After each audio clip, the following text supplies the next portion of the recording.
Présentement, on est dans du chou d'été. On est situé dans la région de Saint-Roch de la Chigan, dans la Nodière. C'est du chou d'été. La variété, c'est Bronco. Au départ, avant de planter, on a mis du physiolite à voler dans le champ. Par la suite, lors de la plantation, il y a eu le GZ Starter qui a été mis au sillon. Donc, ce que ça a fait, ça l'a permis d'empêcher les stress de plantation. On a planté fin avril, puis on était déjà en petite période de sécheresse, il manquait un peu d'eau. On n'a pas vu de plants coucher sur le côté. Les plants sont vraiment restés droits, fait qu'ils ont vraiment commencé à croître le jour 1, du moment qu'on les a plantés. Par la suite, lors du premier fongicide, des alentours de 7 à 8 feuilles à peu près, on est allé mettre le GZ pour permettre aux racines de bien s'implanter.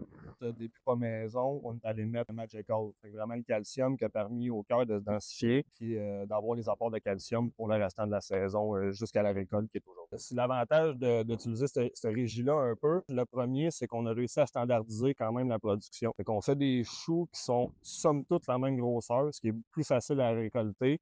Ce qui est plus facile aussi pour l'emballage puis pour la vente. C'est sûr que ça fait des gros choux rapidement, donc il faut être prêt à couper de bonne heure. Mais c'est un des avantages qu'on a vu. L'avantage aussi qu'on a vu, c'est la rapidité de croissance des plants. Parce que là, en ce moment, c'est une variété, c'est Bronco, c'est aux alentours de 75-80 jours de mémoire, la croissance.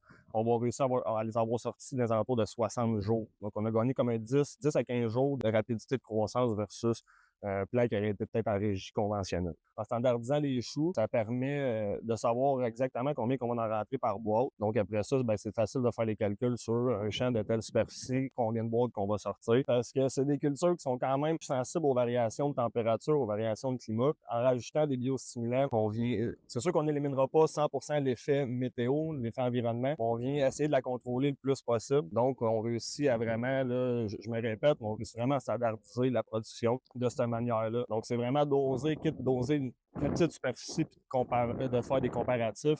Vous allez voir le résultat assez rapidement.